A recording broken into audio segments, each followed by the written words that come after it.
So before we start, I just wanted to ask for a round of applause to Peter Renton and the LendIt team for putting on this great conference, and also to Christine Farnish, who, as head of the P2PFA, has worked tirelessly to put in place good operating standards and help us on the regulatory path. So, do a round of applause.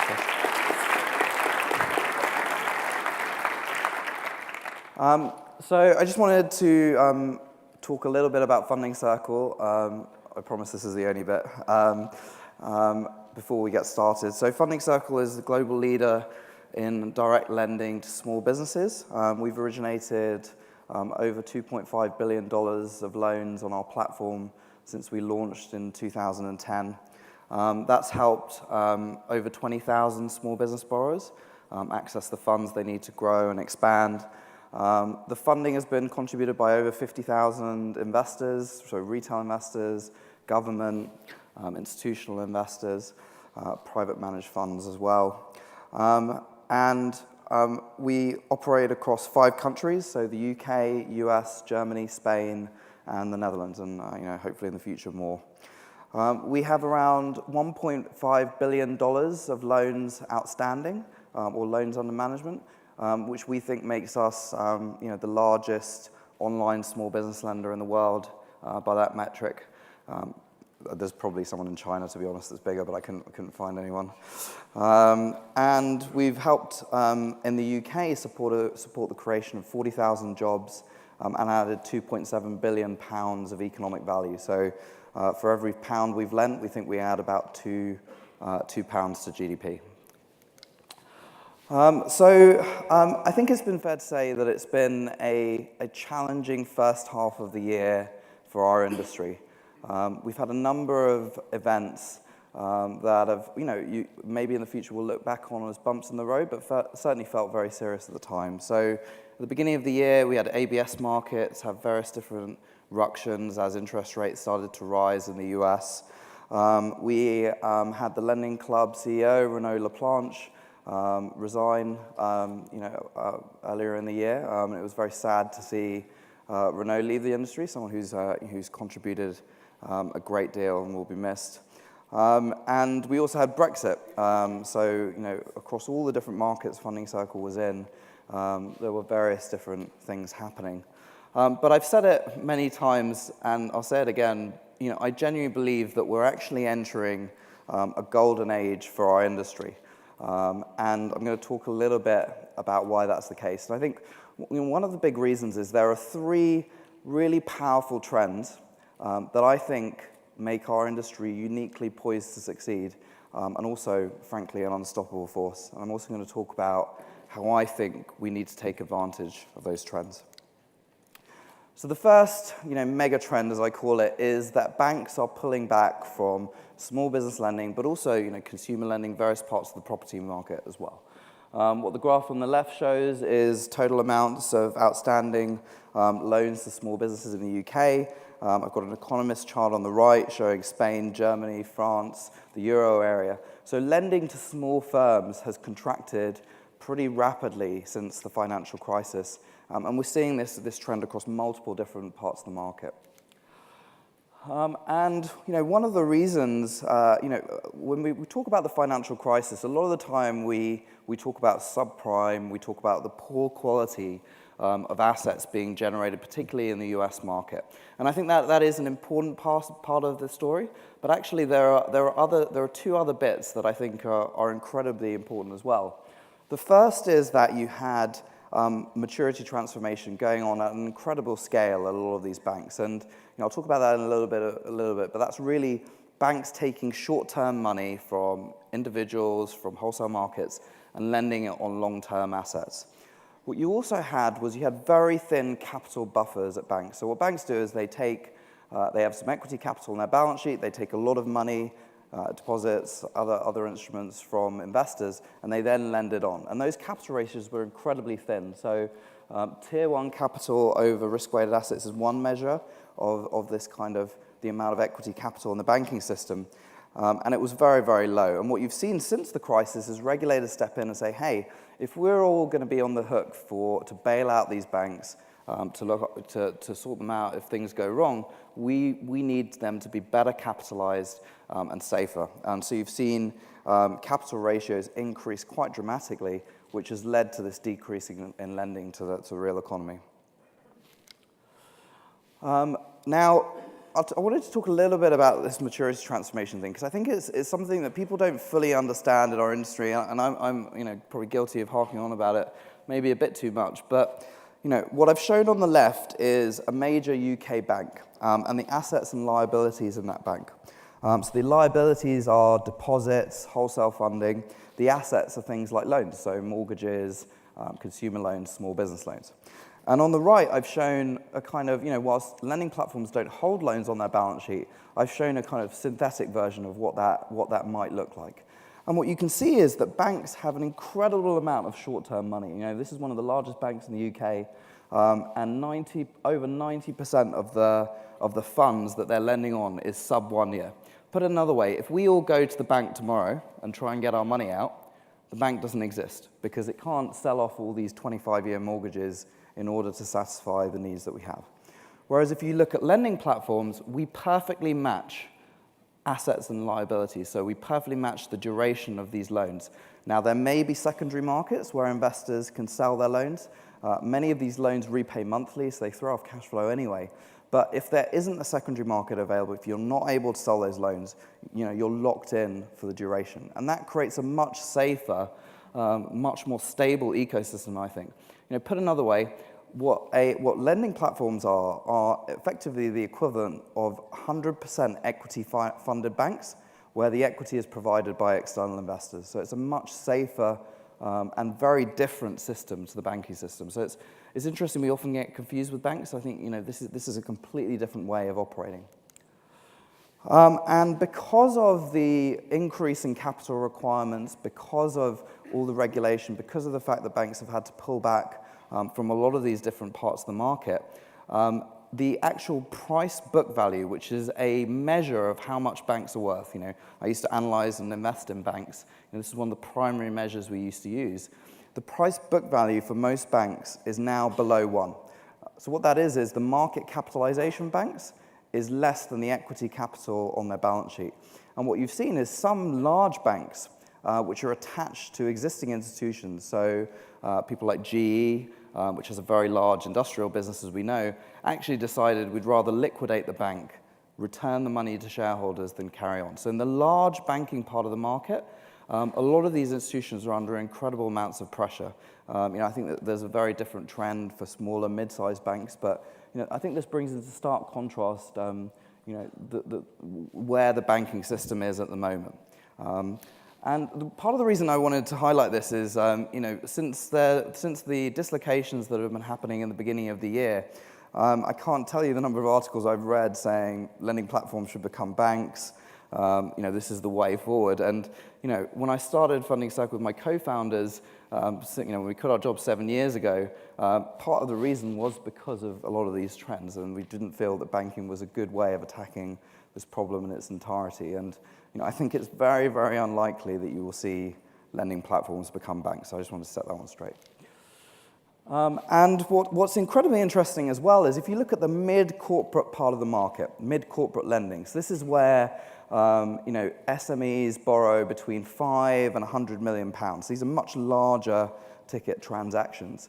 What you're seeing is large private funds, so people like Ares, Bain Capital, Apollo now has 220 billion of private funds dedicated to lending. What you're seeing is that these institutions actually make up 14% of new lending to SMEs. And if you look at Bank of England predictions, they're saying this could get as high as 40% of the market. So again, I've found it quite strange the amount of skepticism there's been about how lending platforms are able to attack this part of the market, a different part of the market, which is much smaller, arguably much more friction. It's much harder to assess a £60,000 SME loan or a £5,000 consumer loan than it is to do a 5 to 50 million mid-corporate loan. And frankly, if it's happening in this part of the market, it can happen in ours as well. So again, banks are pulling back from the sector, private funds are moving in, And at the smaller end of the scale, it's platforms really that are taking their place.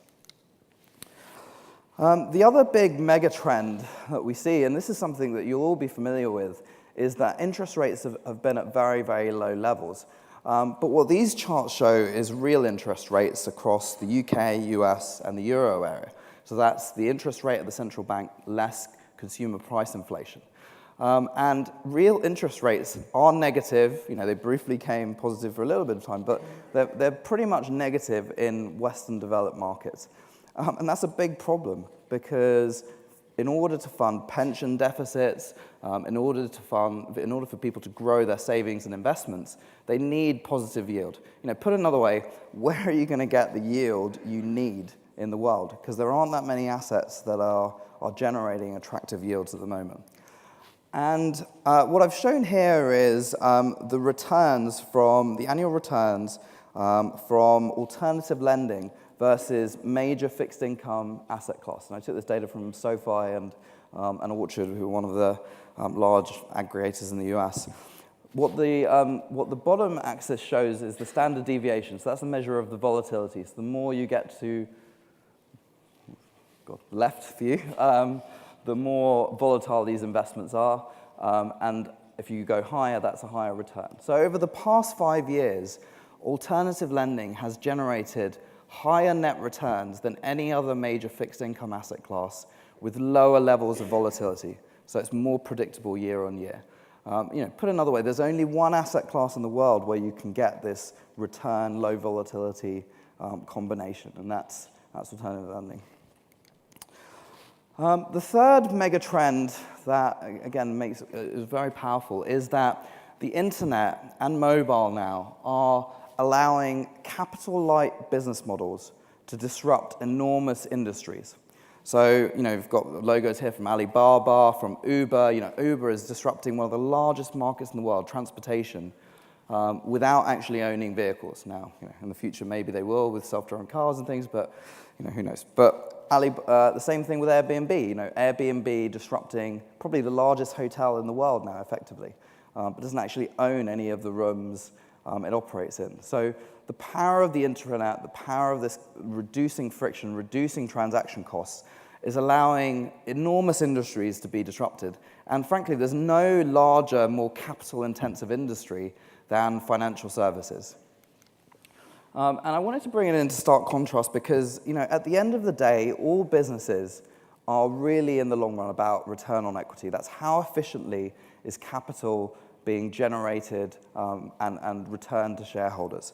And if you look at a business like a Rightmove, you know, one of the internet marketplaces I showed on the last slide, you know, the return on equity for a business like that is 2,410%, versus, say, the return on equity at a bank.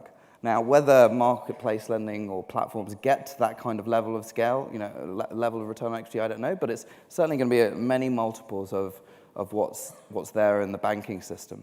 And ROE is really the key measure in the long run that I think shows you that these capital-light business models are the way to attack these problems. Now, again, what I've read a lot this year is a lot of talk about, you know, hybrid lending platforms, things where people use a bit of balance sheet, where they use you know, do some loans through a marketplace. I mean, the first thing I would say is, you know, I don't think there's any such thing as a hybrid. I mean, this is a personal opinion. I think you're either a balance sheet or you're not. I mean, I think it's pretty simple, really. And when people talk about hybrids, you know, I sometimes think that, you know, to put it politely, because I know Jason's in the front row, I sometimes think you don't really get what we're trying to do here in this industry. You know, we are trying to create the most efficient intermediation between capital that wants to earn a return and productive uses for it. That is all that the banking system is. It's an intermediary in directing capital. And by committing to this marketplace, this low inventory model, or no inventory model effectively, that's how you generate the most efficient intermediation. So, you know, I honestly believe like this talk about hybrids will be, you know, a bit of a kind of one of these bumps in the road, these flash in the pans that we talk about for maybe a few months. But the reality is that this model is incredibly powerful, incredibly efficient at scale. So those are the three really powerful trends that I think, you know, really make our industry uniquely poised to succeed. So, how do we take advantage of it? And what I've put here is 3 things on the fin side and the tech side. So, we are relatively unique businesses in that we're fintech businesses. We need to be great at both sides in order to succeed. We can't just be amazing technology platforms. It doesn't mean that we're throwing the baby out with the bathwater. We need to be taking the best expertise and the best things from the financial world, but applying them in a different and better way. And I was going to talk through each of these one by one. But I also wanted to highlight that, again, you'll notice that I compare us much more to a combination of internet marketplaces and some of these large private funds, that BlackRock's, PIMCO's, KKR's of the world, because that's what I really think platforms are. I think we're much more similar to an asset manager than we are to a bank. So on the tech side, we need to make sure that we're using market-leading technologies, that we're really driving automation, efficiency, and great user experiences. And I think what's exciting for me is that platforms have always had an inherent advantage over banks because we're using the latest technologies. But now you're starting to see that being used in a lot of very innovative ways to help more and more customers.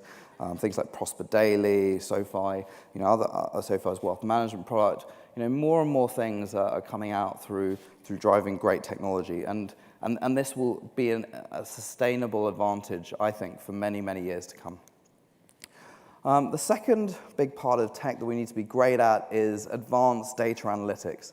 I've often talked about this virtuous circle that exists in our industry where the better models you build, the better underwriting processes you develop, the higher your acceptance rates can be on loans, and the better the credit predictability is. That means you can have lower marketing and acquisition costs, which means you get more loans, which means you get more data.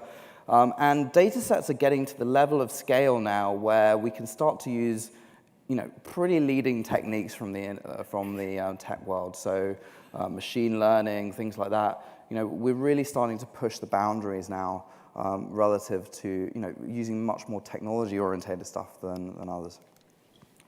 And one of the third things is really about brand. So I often don't hear people talk about brand in our industry, but we shouldn't underestimate the importance of brand and how powerful it can be. You can see that a lot of the brands, the way we talk to customers, are really much more like technology businesses than they are finance businesses. And there's something at the root of that, which is during the financial crisis, after the financial crisis, people lost a lot of trust and satisfaction with financial institutions. We went through a very big dislocation. And actually, a lot of customers just don't want to deal with a bank. The success of this industry may be as simple as, is there space for a group of people to be 10, 20% of the market that aren't banks, that deliver great customer experience, just something different, because people want choice. And I think this is actually an important part of the puzzle. If you look at HSBC and First Direct, I was told by someone there that around 20% of the customers at First Direct sign up to it because they believe it's not a bank. Now, obviously, it's a bank and it's part of HSBC, but even in existing financial institutions, having multiple brands helps them attract a different kind of customer. So onto the fin side. So on the fin side, one of the things we learned this year is that you need to have a very diversified base of funding. You can't be reliant on any one source of funding during dislocations. And we think there are 4 key segments to funding. There's retail investors, there's institutions and securitization, there's government investors, and there's platform funds, so own managed funds. And I want to talk through each of those in turn. So retail investors are incredibly sticky and an incredibly important part of what we do. So what I've shown here is the average amount invested on Funding Circle by when someone signed up. So you can see they're very, very stable. People build up their investments over time, and then they keep them pretty stable over time. And Scott Sambold also said in an interview with Peter that I listened to a few days ago that retail investors were some of the stickiest through any of the issues that happened at Lending Club. So Retail investors are an incredibly important part of this puzzle. And also, frankly, a lot of us started in this industry because we wanted to give people access to higher yields. We didn't want people to have to go through intermediaries. We wanted retail investors to be able to directly access better returns because, as I showed earlier, people need these better returns. The second big part of the puzzle really is government investors. Funding Circle has been more active in this area than any other platform because we think it's important. And actually, about 10% of the lending we do globally now is actually through various different government investors. So that's British Business Bank, local councils, KfW, which is German State Development Bank, European Investment Bank. We're yet to see the US government get involved, but my hope is that it isn't too far away as well. So, I think governments are important because they want, I've rarely seen an alignment as close as certainly what we're doing with government, which is getting money to the real economy, stimulating small business loans, providing an alternative to the banking system. So, that's an incredibly important part of what we're doing. The second big part, and I think you're going to see this part of the market grow pretty rapidly, is own managed funds. So Funding Circle listed the first listed investment trust dedicated to one platform. That's got a market cap of about £170 million. It's been trading on the London Stock Exchange for about 10 months now. And it's actually been one of the best performing investment trusts, debt investment trusts since Brexit. So I think, again, and again, this is something which, I think about with respect to hybrids as well, I think own managed funds in locked up structures like this, private equity fund structures like what the Ares, KKRs of the world do, that's a better way of attacking the problem than having funds on your own balance sheet and lending. Because ultimately, again, the optimal outcome for a hybrid lender actually becomes a bank in the long run. If you are committed to balance sheet lending, then you might as well become a bank and take cheap deposit funding, whereas that's not really what we're doing here. Securitization is something that we don't want to be reliant on, but is also an important part of the funding mix. So SoFi have been incredibly proficient at these securitizations. It's very impressive watching what they're doing in the space. Funding Circle launched the first securitization of marketplace lending loans in Europe. That was our SBOT transaction. And recently we saw Zopa do a securitization, incredibly impressive pricing. Great to see more of those coming out into the market. So securitizations, institutional investors, an important part to play in the market, and one that actually brings a lot of credibility. A lot of people are looking at these. These are now industry grade. You can infer what the credit ratings of loans are from these securitizations. It's an important part of what we're doing. The other part of Fin is that we need to be really great at delivering against expectations on loan assets that we originate. At Funding Circle, we've invested heavily in our credit assessment team.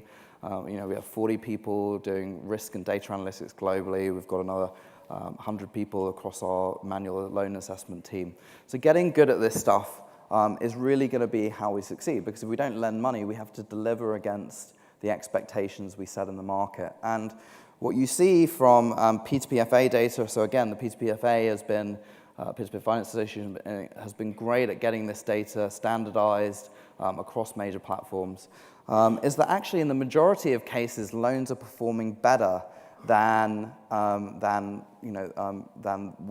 the time they were originated. So the actual updated estimates of loss rates are actually better in the majority of cases than they were at the time these loans were started. And we also need to make sure that we deliver strong returns regardless of the environment. So Funding Circle regularly runs stress tests on our loan portfolio. I know many of the other direct platforms also do the same thing. We found that in a really severe downturn, we think that losses would double on these loans. this is actually forecasting a bit worse than what may well have happened in the SME lending market. But you can see that there's an incredible amount of loss coverage on these loans. In the UK, we've got 5x loss coverage. So to the people that are on the sidelines saying, look, we need to wait until you've been through a downturn, all this kind of stuff, frankly, you're going to miss out unless you get involved in this asset class at this time, because by the time we have gone through a downturn, the people that have actually already invested in the asset class, that are believing in it now, will be in pole position to take it on. And as I said earlier, these assets are generating the best returns, lowest volatility. You're really missing out if you're not involved now. The third part of Fin is that we need to be really great at compliance and regulation as well. I think it's a bit of a myth in the market that we are lightly regulated as platforms. We comply with the FCA rulebook. We're very happy to. I think the FCA has been a very forward-thinking regulator. But the idea that we're in this kind of very light touch, part of the market is not true at all. And in our US business, we're regulated by every single state, the SEC and FINRA. So, I joke sometimes that everyone that can regulate us does regulate us there. So, I think we need to be really good at working proactively with regulators. This is a new industry. It adds a huge amount of value.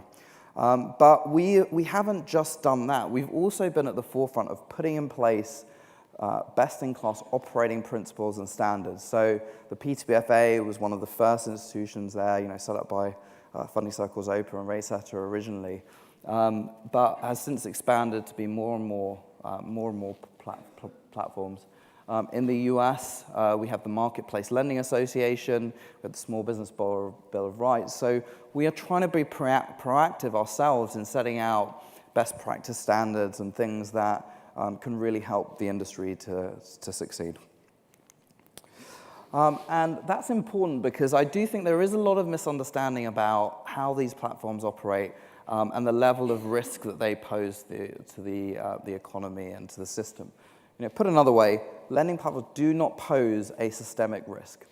We don't do maturity transformation. We don't do the stuff that I talked about before.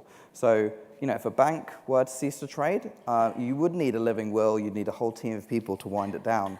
Actually, if a platform were to fail, we have S&P-rated backup services that would step into our shoes, service down loan portfolios, just like a mortgage book or something, mortgage securitizations, things like that. So actually, there isn't the risk of these bank runs. People are locked in for the term of for their loans. We don't take deposits, so we don't provide guarantees that people are going to get returns on their money. And what that means is we're effectively telling people, look, your capital is at risk. We'll be very transparent with our data. You can see our track record. You can see what the returns have been historically, but that's no guarantee of the future. Past performance is not a guarantee of future performance. What that does is it allows people to potentially earn much better returns. But on the other side, it also means that they're exposed to more risk. So it's not a savings product. And we also don't hold inventory. So by not holding inventory, by committing to this capital-light business model, that means that capital requirements are lower. We don't pose this systemic risk.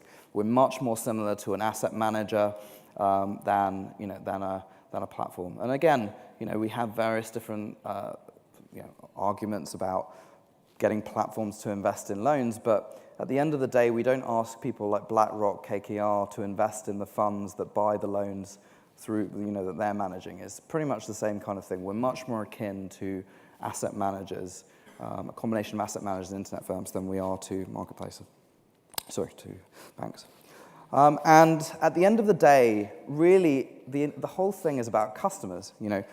What we deliver is a fundamentally better experience for customers. Put another way, we have no right to exist. We don't actually lend money ourselves. But what we're doing is we're creating faster, better, cheaper loans for small business borrowers, net promoter scores of 90% across major platforms. And fundamentally, access to a low volatility, high return asset class. And if the financial system was so great and if everything was going so well, we wouldn't be getting droves of customers coming to us every day on the lending side and the borrowing side. And this really is a network effect game. So what I've tried to show here is platforms that have originated more than £1 billion of loans and hold less than 5% of loans on balance sheet. And there's really not that many platforms of scale. I'm expecting a few more names to come into this over the coming years. Clearly this doesn't include hybrids or balance sheet lenders like the Ondex, Avant, SoFi's of the world, who, look, they're building great business models. But I wanted to focus only on this kind of network effect platform part of the market. And there really are very few, and that's because liquidity concentrates in these markets. You typically only have one stock exchange or one or two stock exchanges per market. You typically only have one or two Ubers and Lyfts, things like that. And that's because people want to go to the place where they can get fastest, lower cost funds, and they want to be able to invest across as many loans as possible. So I just wanted to finish a little bit on a bit of a lighter note, which is, I've been impressed by the incredible resilience in our industry over the last 6 to 9 months. There's certainly been various different dislocations, but I don't see anyone wanting to quit. If anything, I think the conditions that exist today are more favorable. Those megatrends are more powerful today than they were certainly when I quit my jobs with my co-founders in 2009, and I know other people started at various different times as well. And I also wanted to talk a little bit about this quote, which I love, which is from Ronald Reagan, which is, the future doesn't belong to the faint-hearted, it belongs to the brave. What we're doing in this industry is pretty cutting edge. It is new, and it's also important. This is creating jobs. It's helping finance parts of the economy that need this finance. And whilst we've had some bumps on the road, I am incredibly optimistic about the future. I think the future for our industry is very, very bright indeed. So thanks for listening.